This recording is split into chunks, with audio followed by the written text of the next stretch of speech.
un podcast de Cooperativa. Ciencia con ellas es una presentación de cooperativaciencia.cl. La ingeniera Claudia López encontró su inspiración en las matemáticas. Actualmente es académica del Departamento de Informática de la Universidad Técnica Federico Santa María e investigadora del Centro Nacional de Inteligencia Artificial. Desde su espacio, aboga por una inteligencia artificial con perspectiva de género, convirtiéndose en una voz clave en el panorama científico chileno. Claudia, ¿qué tal? Bienvenida. Hola Emilia, ¿cómo estás? Muchas gracias por la invitación. Gracias a ti por estar hoy día con nosotros y por permitirnos repasar también cómo es, ¿no?, que llegas a esta historia en la que te conocemos muy bien por todos tus conocimientos en inteligencia artificial, por tu trabajo en ese campo, pero ¿dónde nace esto? ¿En qué momento tú dices, la ingeniería es un camino, la ingeniería informática en particular? ¿Dónde surge ese interés, esa curiosidad?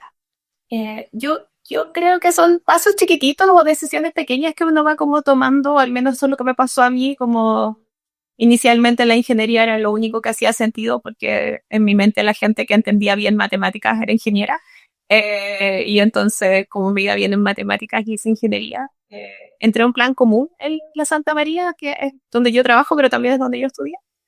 Y en el plan común iban todas las distintas carreras a contarte cómo es lo que hacía. Y llegó una profesora, que hoy día es mi colega, la Cecilia Reyes, a decir que informática era la forma en que íbamos a cambiar el mundo, lo íbamos a hacer mejor. Y a mí me pareció que era como muy tentador esa idea.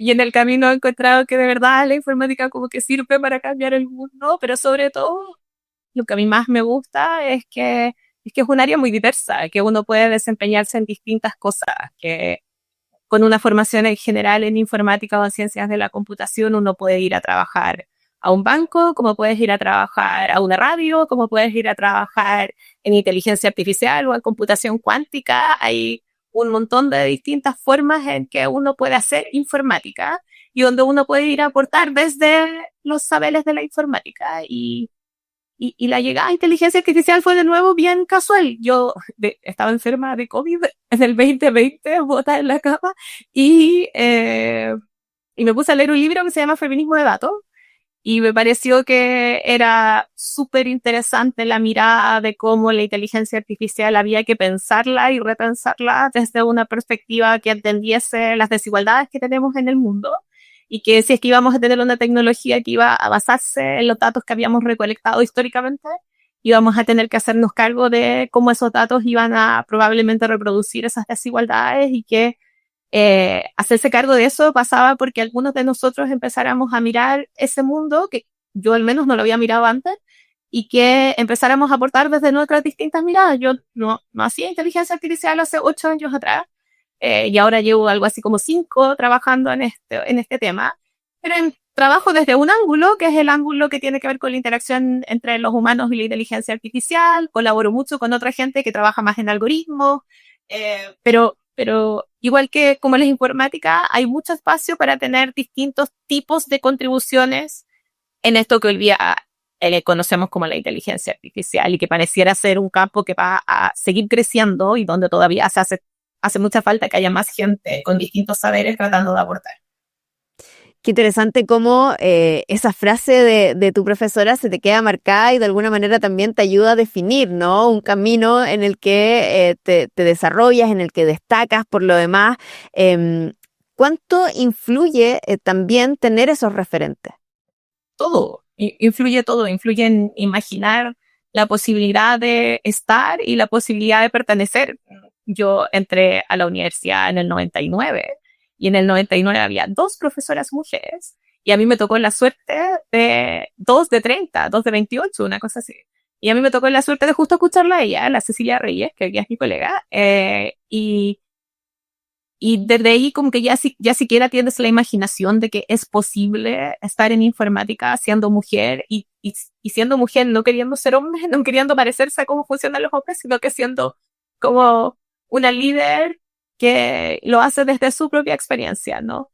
Y claro, y en el camino no siempre son mujeres quienes como que te abren las puertas. Yo tuve un profesor que fue mi profesor del magíster, y el Hernán fue súper abridor de puertas también. Como yo no tenía idea de lo que era un magíster, yo no sabía lo que era hacer un doctorado, y no había soñado en mi vida irme a hacer un doctorado afuera, si no fuera porque alguien creyó en mí y me dijo esto es una posibilidad, y me contó cómo era, así como siquiera imaginarte esas experiencias, si es que vienes de familias donde eso no ha pasado y en tu círculo cercano no hay nadie que quizás tenga esas experiencias, es súper difícil como llegar a imaginarte que podrías desarrollarte de esa manera. Y entonces, al menos yo tengo súper claro que estas dos personas como que me abrieron puertas, pero también me abrieron formas de pensar lo que podía hacer.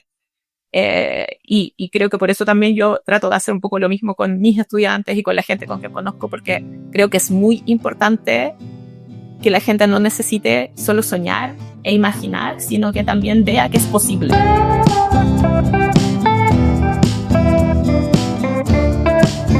Y ahí tocaste un punto súper interesante, porque cuánto ha cambiado la academia también desde las ingenierías en estos años, en las formas en que se enseña, en las formas en las que se incluye a las mujeres también como una realidad. Las mujeres hoy día estudian ingeniería. Eso a lo mejor antes era una cosa más casual, ¿no? Eran una, eran dos, eran tres las que entraban por año, pero además hay mujeres, y hay mujeres que vienen con una perspectiva de género a hacer ingeniería. ¿Cómo ha cambiado eso? Súper distinto. Yo creo que en los tiempos en que, por ejemplo, la Cecilia, que es de quien estoy hablando, en el tiempo que ella estudió, no había baños de mujeres. No había ese contexto. Y hoy día yo tengo 8 colegas mujeres en mi propio departamento. O sea, pasamos de 2 a 8, que es otra cosa, como que la foto se ve distinta a la hora de que tú muestras quiénes somos las profesoras y los profesores. Y entonces es muy distinto en términos de masa crítica, así como el hecho de no ser una súper minoría cambia mucho la forma en que uno se desenvuelve y la forma en que uno puede hacer alianzas para poder lograr cosas juntas. Y lo otro que cambia mucho es lo que tú dices, que hoy día, y yo creo, gracias a teorías como las teorías feministas, tenemos el vocabulario para conversar de algunos fenómenos de los cuales antes no existía vocabulario. No sabíamos que había algo raro, sabíamos que había pocas mujeres, pero no hablábamos de subrepresentación de nuestro género. Sabíamos que había un problema, que claramente los equipos cuando era súper homogéneo, como que no era tan útil, o no sé, como que no parecía que no teníamos ideas muy distintas, y hoy día sabemos y tenemos evidencia de que la diversidad le aporta a la ciencia y a la innovación es que las distintas perspectivas de la gente con sus distintas experiencias pueden ver más oportunidades, pueden crear soluciones que son más creativas, pueden identificar riesgos que puede que yo no los vea, pero otra persona con otro camino de vida los puede ver. Y entonces, más y más tenemos, por un lado, evidencia con datos duros y por otro lado, conceptos que nos permiten entender los fenómenos de formas que hacen mucho más evidente el valor que tiene la diversidad de género y otras diversidades también. Y cuando eso llega a la ingeniería, a mí me parece que damos un salto súper importante. Cuando llega a la ingeniería y a la inteligencia artificial, damos un salto en darnos cuenta de algo que se dieron cuenta hace muchos años la gente de ciencias sociales y las humanidades, de que la tecnología y la ingeniería igual son sociales, de que no es algo puramente técnico, sino que la técnica aparece en la sociedad y en las formas en que nosotros vamos construyendo esas técnicas y en las que le vamos dando significado a esas técnicas y en las que vamos poniendo esas técnicas al servicio de ciertos objetivos y no de otros. Y entonces me parece a mí que estamos justo en un momento muy, muy rico en términos de que tenemos como frameworks o marcos de pensamiento que nos permiten entender las problemáticas que tenemos, pero además no es solo que tengo que convencerte en términos de argumentos, también tengo datos para poder tratar de convencer a los demás de, el valor de la diversidad. Y en el caso de la ingeniería, igual que en la inteligencia artificial, ya también tenemos datos de qué va mal, qué pasa mal cuando no tenemos estas perspectivas diversas y por lo tanto hay que tratar de potenciar. Interesante, entonces, claro, de esto las ciencias sociales se dieron cuenta hace mucho tiempo y lo han teorizado y se discute y se debate, en fin, pero pareciera que para la ingeniería, para la informática, eso recién está apareciendo y está apareciendo de manera clave o en un momento clave, que es en el momento en que estamos reescribiendo aparentemente un lenguaje, una forma de comunicarnos que tiene que ver con los algoritmos y que tiene que ver con la inteligencia artificial. Por lo tanto, hoy día esa mirada nos va a marcar probablemente en lo que hagamos de aquí en adelante. ¿Cómo afrontas también ese desafío estando dentro? Sí, yo creo que tienes toda la razón. Yo creo que estamos en un momento así muy importante para hacer esa disputa de que la sociedad, la discusión pública no entienda a la inteligencia artificial como puramente técnico, como que no es puros algoritmos y puras matemáticas y pura estadística, porque al final todo eso, toda esa técnica se pone al servicio de ciertas cosas. Le afecta a la gente o la pongo en contextos que tienen implicancias sociales y que por lo tanto es necesario entenderlas para poder hacer que esa técnica tenga esos impactos positivos que usualmente todos queremos. Es solo que en el proceso terminamos olvidándolos, terminamos no mirándolos o no teniendo las habilidades o las capacidades para de verdad afrontar esas complejidades. Y entonces yo estoy muy convencida de que es un súper buen momento. Estoy muy convencida también que la inteligencia artificial es un ejemplo muy claro de lo importante de lo social en este análisis de lo técnico. Y desde ahí es donde yo armo mucho de mi trabajo. Mucho de mi trabajo, yo hago investigación, hago clases, pero le dedico mucho tiempo a la discusión pública. Hago muchas entrevistas, trato de participar en la discusión de las políticas públicas de inteligencia artificial y de la regulación, no en un afán necesariamente de como ir a enseñar algo, no estoy en el plan de ir a enseñar, pero sí en el afán de decir, hay perspectivas que son importantes para alimentar esta discusión pública, así como son importantes otras perspectivas también. Y me parece a mí que la perspectiva de hablar desde la ingeniería, dándole importancia al género y a la diversidad, es una perspectiva que no es tan común y por eso como que me siento un poco motivada por hacerme cargo de esa perspectiva y de comunicarla y de ponerla en valor, la verdad, porque de repente hay como disputas disciplinares desde donde uno dice, sí, que me lo dice esa persona, pero que esa persona no entiende lo que es inteligencia artificial. Y entonces justo ahí yo estoy en un pedacito en que yo sí entiendo inteligencia artificial y puedo tener estas conversaciones que puedo caminar razonablemente bien entre sociales. Obviamente la gente que es más especialista sabe más que yo de esas especialidades, pero me gusta sentirme en ese lugar donde puedo hacer puente. Y ahí es importante, Claudia, desde la academia además, tú siendo profesora, habiendo tenido referentes, profesoras y profesores, que esto no se hace solamente porque las mujeres sean parte, sino que porque las y los estudiantes dentro de una sala de clases puedan tener también esa mirada tan necesaria y que antes no existía probablemente o no se ponía, digamos, en las salas de clases cuando eran 2 mujeres y 30 profesores, ¿no? ¿Cómo ves eso también? Si es que hay un cambio generacional que efectivamente se está empujando hacia allá.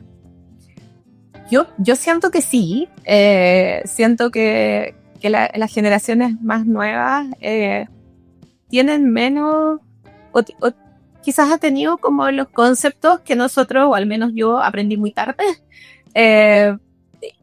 Tienen los conceptos de género mucho más fluidos, tienen los conceptos de como colaboración, que son mucho menos estrictos, diría yo, que los que teníamos antes. Y entonces a mí me da la impresión de que hay más aceptación a estas nuevas formas de pensar, pero sobre todo la gente, por lo menos la gente que llega a la universidad como la mía, son gente tan joven, que están tan hambrientas y hambrientos de saber que proponerles estas ideas y proponerles estas ideas también con datos, con proyectos donde pueden aplicarlo, hace que ese conocimiento no sea un conocimiento que yo trato de depositar en su cerebro, sino que sea un conocimiento que ojalá se vaya construyendo porque a través de sus propias experiencias y de sus propios conocimientos van encontrando dónde su propia experiencia personal, ya sea como usuarios o como desarrolladores, hace sentido con las teorías y con las formas de pensamiento que uno está tratando de comunicar. En el caso mío,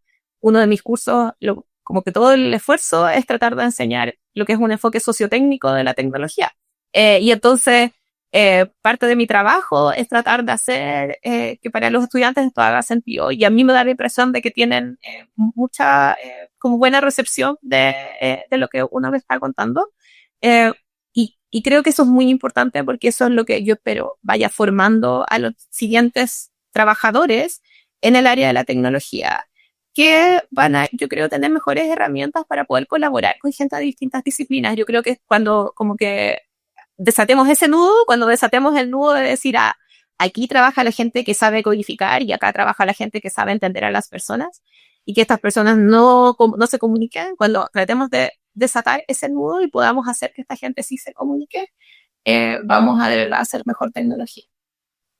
Y finalmente, Claudia, para niñas que están a lo mejor como tú en el colegio, ya en tercero o cuarto medio, y lo único que saben es que son buenas para los números, y probablemente hay muchas a las que no se les está empujando hacia ese camino, ¿qué les dirías? A propósito de esa frase, ¿no?, de tu profesora, que de alguna manera te motiva, te despierta algo importante, ¿qué podemos decirles a esas niñas que a lo mejor les falta esa motivación? Yo diría dos cosas. Uno, es que si uno no es bueno en las matemáticas, lo que hay que hacer es trabajar en matemáticas. Que las matemáticas es algo que se aprende, simplemente. Como que a veces a algunos se nos hace más fácil y a otros se nos hace un poco más difícil, pero a quienes se les hace más difícil lo que hay que hacer, creo, bueno, la teoría dice, es que uno como que hace una predicción que dice me va a ir mal y entonces no estudio y efectivamente me da mal, pero no porque me iba a ir mal, sino que porque no estudié. Entonces, ese círculo vicioso hay que tratar de revertirlo. Como que al final del día las matemáticas es algo que sirve mucho, independiente si uno es ingeniero o no. Entonces, una de las cosas es que la única forma de entrar a ingeniería no es que te vaya bien en las matemáticas. Hay otras razones para entrar a ingeniería que son importantes y hay otros saberes que son muy importantes para la ingeniería más allá de las matemáticas. Y entonces, que no sea esa la única forma de entrar.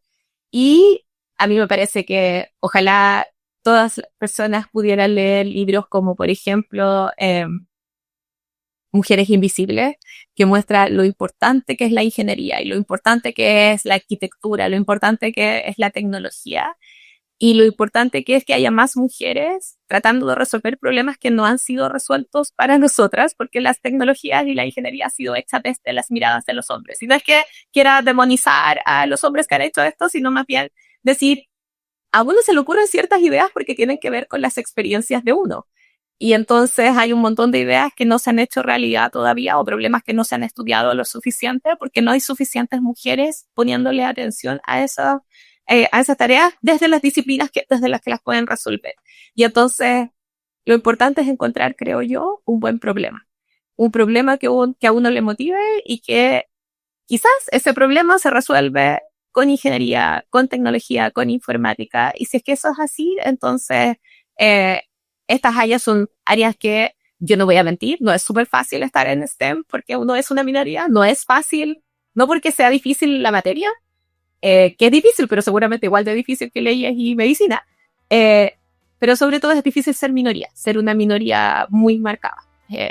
Pero bueno, cuando uno lo logra y cuando uno aprende a ser un poco minoría, también aprende habilidades que son útiles para la vida. Entonces, a todas nos tocan ciertos desafíos.